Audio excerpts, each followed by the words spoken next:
Rádio Barreiro. Música e informação.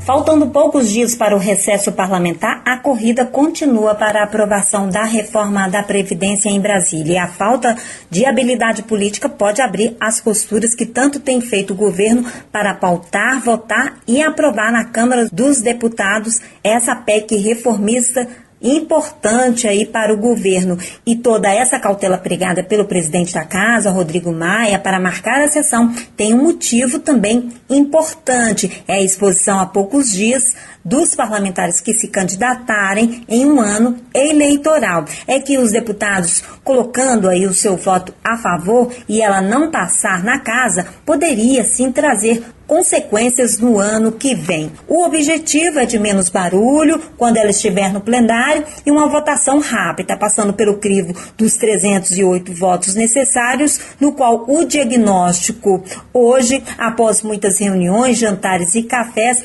ainda são de votos insuficientes. Por isso, a intensificação. E o Palácio do Planalto pode utilizar do recurso como fechamento de questão. Uma regra no qual o partido determina a votação de acordo com a sua orientação. E ela pode trazer surpresas na hora da votação no plenário. E por isso o governo tenta costurar aí com os parlamentares, com os líderes de governo, antes de bater o martelo para marcar essa sessão. Após mais um café, nessa ofensiva que tem feito o governo, um café oferecido pelo presidente Michel Temer a líderes governistas, o relator da reforma na Câmara, o deputado Arthur Maia, do PPS da Bahia, disse que o cenário está melhorando e os votos para aprovação da PEC está entre 290 e 310. Mas o Planalto já admite votar mesmo sem a garantia dos 308 votos. Sobre o PSD fechar a questão, o ministro Gilberto Kassab, que está licenciado como presidente do partido,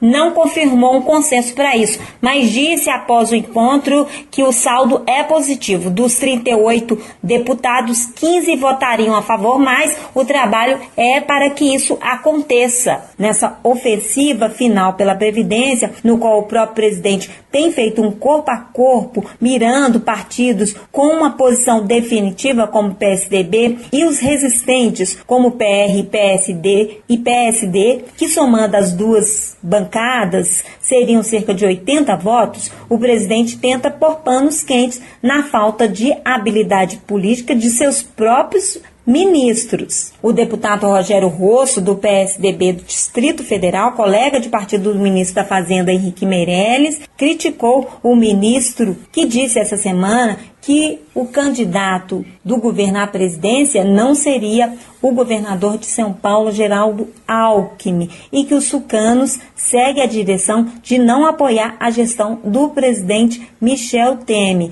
Isso veio uma semana após o ministro-chefe da Casa Civil, Eliseu Padilha, fazer uma crítica também ao PSDB, dizendo que o partido aí não estaria mais na base do governo. Paralelo a essas críticas e a falta de traquejo político de seus ministros, o presidente Temer cobra dos tucanos, sem muita agressividade, uma posição para saber o número exato de votos que ele tem. A expectativa até o meio da semana era que o PSDB, que conta com 46 deputados federais e 11 senadores, e é a terceira maior bancada partidária do Congresso Nacional, fechasse com o governo, mas isso foi esvaziado. Alguns caciques tucanos têm dito que o momento é de retirada, então o governo aposta numa intensificação com o governador de São Paulo, Geraldo Alckmin, e essa intensificação começou aí no último fim de semana, no qual o presidente encontrou com o governador e ele espera então que ele venha fazer um trabalho junto aos tucanos para conseguir o maior número de votos. Alckmin deve ser confirmado no próximo dia 9 como novo presidente do PSDB. PRB e DEM não falam se vão fechar, já o PMDB deve fechar, como tem dito o líder da sigla da Câmara, deputado Baleia Rossi de São Paulo. A expectativa dele é disso, mas tanto a expectativa do partido e de outros é de uma cobrança para esse tipo de determinação. O PTB foi o primeiro partido a fechar. Nota divulgada pelo presidente Roberto Jefferson disse: não fala em punições em caso de descumprimento, mas diz que os parlamentares devem obediência à cúpula. Assim, o governo segue nessa contabilidade de voto a voto, tentando contornar aí as resistências ou falta de habilidade para garantir a reforma da Previdência ainda este ano. E bater o martelo para marcar, tem mais uma contagem para aí a aprovação dessa emenda constitucional, que é muito difícil entrar num consenso. O último diagnóstico dos principais auxiliares de Temer era de uma maior intensificação. Então, como eu disse, nesses dois partidos que têm oferecido maior resistência, que é o PR e o PSD, e a mobilização de fechamento de questão. Talvez este seja um ponto de maior atenção na minha análise. Fechar a questão é um ponto que o governo precisa ficar de olho, porque, abrindo a aspa, obrigando o parlamentar a votar, ele pode ter surpresas na hora da votação. Vou trazer aqui uma lembrança para justificar sobre essa questão de fechamento de questão. É que no início do ano, o presidente da Câmara, Rodrigo Maia, criticou e até falou em retaliação, falando para que parasse com o fogo amigo, pelo fato do PMDB ter filiado naquele início de mês, naquela época, o senador Fernando Bezerra, ex-PSB. Na época, o DEM vinha negociando há meses a migração do parlamentar e de outros deputados de sua legenda. O fechamento de questão nesse